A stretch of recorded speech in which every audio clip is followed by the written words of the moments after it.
Savings.com recently did a survey of 1,000 US adults who have children over the age of 18, and they found that half of these parents are providing financial support to their adult children. I'm going to be covering the key findings in this video and tell you a little bit about my personal story in the end. Stick around.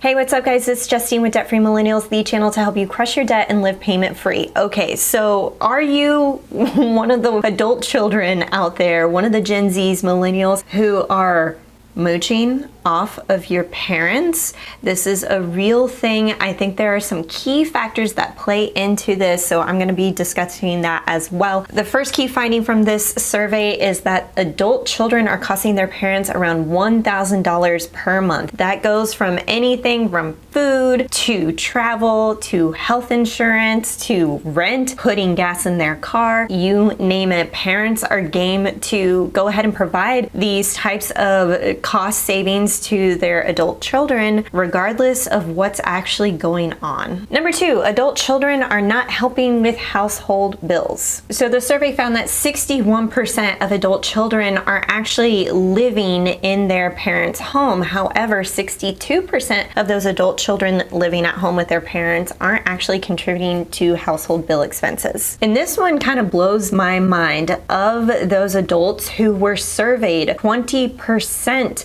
of adults with adult children living at home have adult children who are over the age of 30. So we have millennials in their 30s who are living at home with their parents. Their parents are providing financial support to them. And number three, one of the key factors from this study is that adult children are putting their parents' retirement at risk. Now, if we're talking about parents and supporting their adult children, they're actually spending 23% more on expenses for their adult children than they are putting into their retirement. In fact, 1/4 said that they would be willing to pull money out of their retirement or stop retirement contributions in order to help their adult children. That is nuts. They are literally okay with robbing from their future selves in order to help their adult children.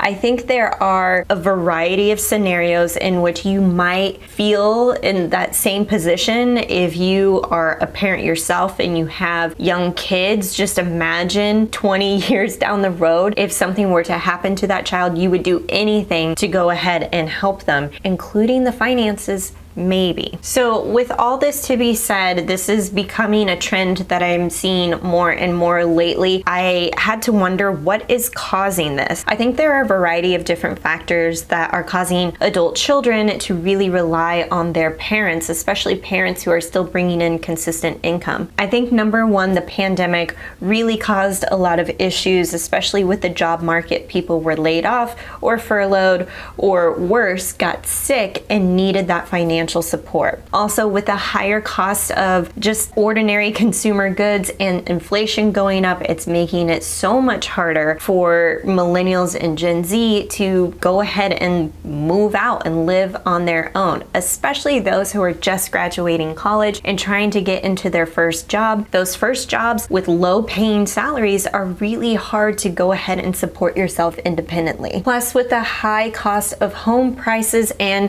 tuition and student loan debt balances just ballooning over the past 10 years, it's just a recipe for a lot of these adult children to instead go out and fly independently. They are boomeranging back to their parents. All right, I want to share a little bit of a personal story that is related to this topic because I too mooched off my parents at one point. So when I graduated from college in 2011, basically right around the recession when that was occurring, my very first job out of college, I was an intern at an advertising agency making $10 an hour. And I didn't really know where I was going to end up, so I ended up moving back in with my parents. During that time, I was living with them about 7 to 8 months right after college graduation. I was not paying them rent. I certainly didn't contribute to household bills or groceries, and I think think it was kind of a slow process of transitioning me to paying for my own car insurance and things like that. Now, granted, I was driving a 2002 Ford ZX2 and the car insurance was about $33 per month. So it wasn't a big expense, but again, I wasn't really making a whole lot of money. So I remember that transition of me taking ownership of those bills that were technically mine was kind of a gradual process. Now, I will forever be grateful for those 7 to 8 months of runway that I was able to kind of see exactly how much I was bringing in with a full-time job, with a paycheck, and figure out exactly what I was going to do with my student loan debt at that time and what kind of place I could afford. It's always a big guessing game right when you get out of college. You're like, how much is my paycheck gonna be? What can I afford? How much are those student loan debt payments going to be? Or if you graduated with other types of debt, not only student loan debt, but also maybe you took out a car loan. It's hard to determine what bills are going to be your responsibility and how much money you're actually going to bring in from that first full-time job. Now, if this is you currently and you are like, okay, yeah, this is me. I'm getting ready to move back in with my parents, or I already have moved back in with my parents because I didn't know what else to do. I have some things and some advice that I want to share that I wished I would have done back when I was about to graduate. Number one, you have to create your own budget. Now, budgets, I feel like have this negative connotation that they can be very restricting, but really it's just a mapped out plan for your money. It's basically telling your money exactly where to go, how you want to spend it, and how you can zero in on your financial goals and spend on things that you truly love and cut out the rest. Had I created a budget like this my junior and senior year of college,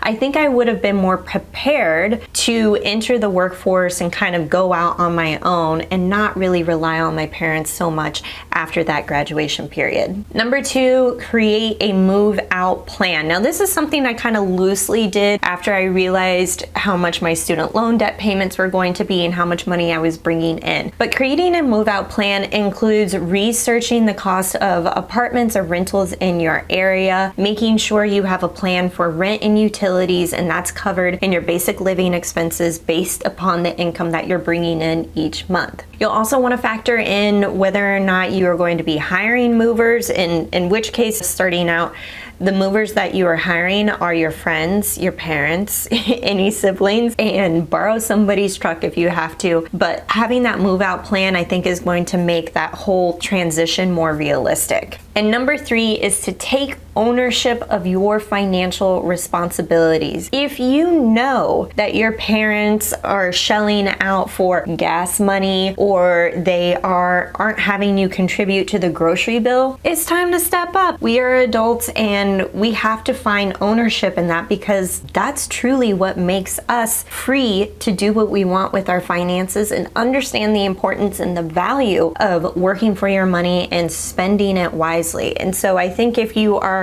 wanting to transition into that, this is a great period to just kind of like get your feet wet with moving into truly owning all of your bills and becoming an adult and saying like, yes, I'm independent, I got this, and you're willing to kind of treat this current living situation as like, okay, you're my family and also we're roommates right now, and we're going to figure out a way where maybe I can't contribute half of the grocery bill, but I at least can pick up things for dinner once a week. I can supply fresh fruits and English muffins for breakfast. I don't know what the deal is, but just showing some financial ownership of what's going on with living with your parents, I think, is a great sign that you are on the right path to financial independence. So I'd love to know in the comments, have you ever been in this situation? Are you currently in the situation of living with your parents as an adult after you've graduated? Let me know what your experience is in the comments below. If you're looking for